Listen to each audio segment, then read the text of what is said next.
વિદ્વાનની પણ ઉર્ધ્વ ગતિ નથી થતી, અધોગતિ થાય છે. પુરાણોમાં આ કેટલાય દાખલા છે, સમાજમાં પણ દેખાય છે. એટલે મહારાજ કહે છે કે પછી ભગવાનની ઉપાસના ન હોય, કેવળ ગોખીને શાસ્ત્ર પુરાણ એકઠા કર્યા હોય તો એવા પંડિતો પોતાની પેઠે જ ભગવાનને ભગવાનના સંતને સમજે છે, પોતાનો જ દાખલો લે. એ તો બધા આપણા જેવા જ છે, ખાલી કપડામાં ફેર છે, બીજું કઈ નહીં. જેમ અમારે કામાદિક શત્રુ કોઈ કાળે નિવૃત્ત થતા નથી, પણ એમને પણ કોઈ દાડો નિવૃત્ત નહીં થતા હોય, આવી રીતે ભગવાન અને ભગવાનના સંતને વિશે દોષ સમજે છે. માટે શાસ્ત્ર પુરાણ વાંચે, પણ ભગવાન ને ભગવાનના સંતનું જેમ છે એમ એને મહાત્મ સમજાતું નથી. પછી શ્રીજી મહારાજે દીનાનાથ ભટ્ટ અને મુનિમંડળ સમસ્ત પ્રત્યે પ્રશ્ન પૂછ્યો, આ સત્સંગ સભાઓ કેવી હશે? ભટ્ટજી જેવા વિદ્વાન બેઠા હોય અને એમાં જે શાસ્ત્ર પુરાણ બહુ ભણ્યા હોય છતાં જો નિષ્ઠા ન હોય તો પંડિતોને વિદ્વાનોને માઠું નહીં લાગતું હોય. પણ આ સભામાં જે આવીને બેસે એ પોતાના માન અભિમાન એ બધા બહાર જ મૂકી આવે. અને મહારાજ સ્વયં કહી ગયા છે કે વઢે એમ રાજી થવું, ભગવાન કે ભગવાનના સંત વઢે તો રાજી થવું. એવા ભક્તો આ સભામાં બેઠા હોય. સ્વામિનારાયણ ભગવાનની આગળ બેસવા કોને મળે? ભવ બ્રહ્માદિકને નિશ્ચય મળતી નથી, પુરુષોત્તમ પાસે બેઠાની જાગ્ય જો, જગ્યા જ ન મળે, બેસી જ ન શકાય. તો આ સભામાં જે બેઠે તો અક્ષરધામના જ મુક્ત હોય, પણ એ પોતાના આચરણથી આપણા ઉપર દાખલો બેસાડે કે આમ થાય. ધ્યાન ન રાખીએ, જો માન રાખીએ, અભિમાન રાખીએ, ભગવાનના ભક્તનો અપરાધ કરીએ તો આવી પડતી થાય. જેમ એક નાનું બાળક, એને એવી ખરાબ ટેવ, કેળું ખાઈ અને ઘરમાં ચોકમાં ગમે ત્યાં છોતરું નાખે. કેળાની છાલ કાં તો ઓસરીમાં મૂકી દે, કાં તો ચોકમાં રાખે, કાં તો પગથિયા ઉપર રાખી મૂકે. એને એમના પિતાએ કેટલી વખત કહ્યું કે કેળાની છાલ ડબ્બામાં નાખી દેવી, આમ રસ્તામાં ન નંખાય, પડી જવાય. એટલે પેલો છોકરો કે કેમ પડી જવાય? હવે એના પિતાને એમ થયું કે આ બાળકને કઈ રીતે શીખવાડવું. કેળાની છાલ ઉપર પગ મૂકીને એના પિતાએ લપસી બતાવ્યું કે આવી રીતે પડી જવાય અને વાગી જવાય. ત્યારે છોકરાને ભાન થયું કે ઓહો, બરાબર છે. એમ આ બધા દ્રષ્ટાંતો, દાખલા મુક્તના એ સ્વયં આચરીને સમજાવે છે કે જો ભક્ત દ્રોહ થાય, ભક્તનો અપરાધ થાય તો આ રીતે ભગવાન નારાજ થાય, આ રીતે ઉર્ધ્વ ગતિ અટકી જાય. એટલે શ્રીજી મહારાજે દીનાનાથ ભટ્ટ અને સંતો સમક્ષ એક પ્રશ્ન પૂછ્યો. બ્રહ્મ સ્વરૂપ એવા જે સંતો,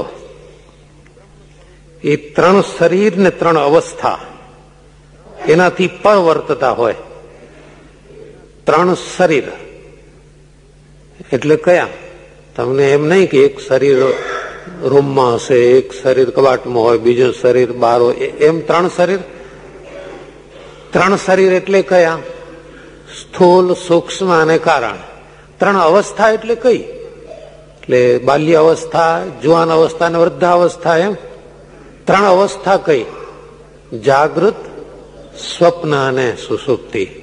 એનાથી પરવર્તે જાગતા હોય છતાં ભગવાનમાં અનુસંધાન હોય, અને સ્વપ્ન અવસ્થામાં પણ ભગવાન સાથે કનેક્શન હોય, અને નિદ્રામાં બહારથી જોનારને એમ લાગે કે ઘર ગુર ઊંઘે છે, બરાબર, પણ ખરેખર નિદ્રામાં શ્વાસોશ્વાસ સ્વામિનારાયણ ભગવાનનું જ ચિંતન થતું હોય. એટલે 3 અવસ્થા અને 3 દેહ એનાથી અલિપ્ત વર્તે.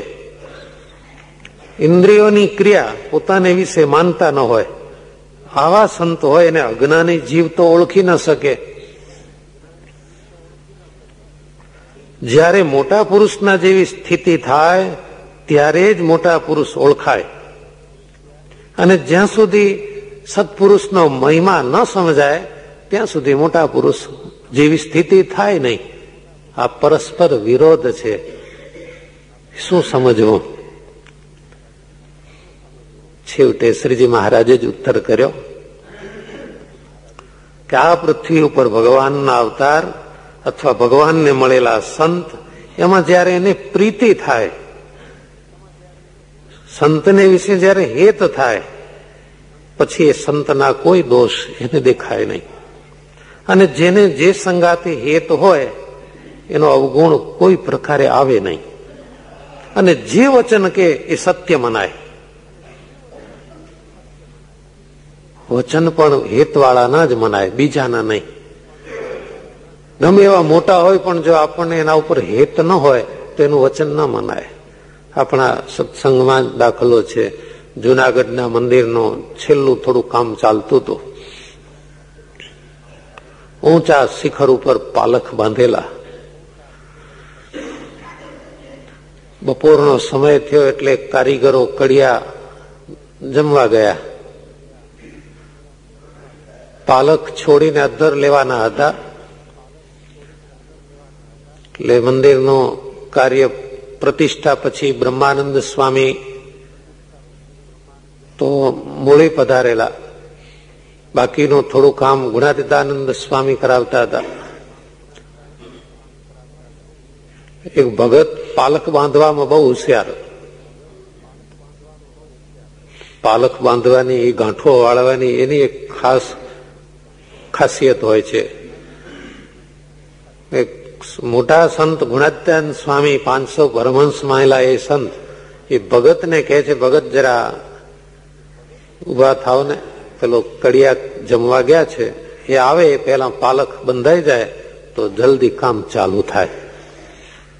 ઠાકોરજી જમાડીને ભગત જરા વામ કુક્ષી થયેલા. સ્વામીએ જગાડ્યા છતાં અવળા ફરીને સુઈ ગયા, ન જાગ્યા. સંતની મહાનતા કેવી છે!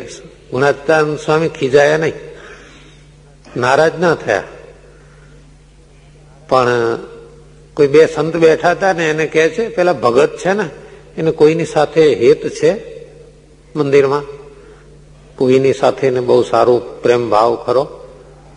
ત્યારે એક સંત કહે છે, હા હા હા, પેલા નાના સાધુ છે ને એમની સાથે એને સારું હેત છે, તો એ નાના સાધુને જરા બોલાવો ને. એટલે એ નાના સાધુને બોલાવ્યા. આવીને પગે લાગ્યા. કહો સ્વામી, પેલા તમારા સ્નેહી છે ને ભગત, એને અમે જગાડ્યા પણ જાગતા નથી, જરા પાલખ બાંધી દે ને તો જલ્દી કામ પૂરું થાય. અને આ સાધુ તો દોડ્યા. દોડીને પેલા ભગત વામકુક્ષી થયેલા અને જઈને પાદ પ્રહાર કર્યો. એટલે શું કર્યો ખબર છે ને? મૂર્ખના સરદાર સર્ટિફિકેટ આપ્યું. ગુણાતીતાનંદ સ્વામી તને બોલાવવા આયા ને ઉભો ન થયો, જા જલ્દી. લાત મારી તો પેલો ફડાક દઈને બેઠો થઈ ગયો, દોડીને પાલખ બાંધવા માંડી ગયો. હવે નાના સાધુ કરતા તો સ્વામી કેટલાય મહાન હતા, છતાં સ્વામીનું ના મનાયો અને નાના સાધુનું મનાયો. એટલે સ્વામિનારાયણ ભગવાન કહે છે કે જેમાં હિત હોય એનો અભાવ ના આવે અને એના વચન પણ સત્ય મનાય. એ લૌકિક માર્ગમાં રીતિ છે, સમાજમાં દેખાય છે. જેની સાથે હેત હોય ને એ કેમ કરે, એના વચન બધા સત્ય મનાય છે. એટલે તો આપણા સંતો કહે છે કે આ સત્સંગમાં સુખી થવું હોય તો એકની સાથે હેત જોડી રાખવું. સંત હોય કે કોઈ હરિભક્ત હોય એની સાથે જો હેત હોય તો એના વચન સત્ય મનાય. તો કોઈની સાથે હેત ન હોય તો જેવા આવ્યા એવા ગયા, કોઈ ફેર પડતો નથી. એમ ને એમ જિંદગી ચાલી જાય છે પણ સુધારો થતો નથી.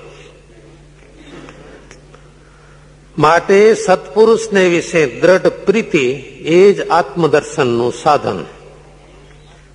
સત્પુરુષનો મહિમા જાણ્યાનું પણ એ જ સાધન અને પરમેશ્વરના સાક્ષાત દર્શન થવાનું પણ એ જ સાધન કે સંતને વિશે સ્નેહ.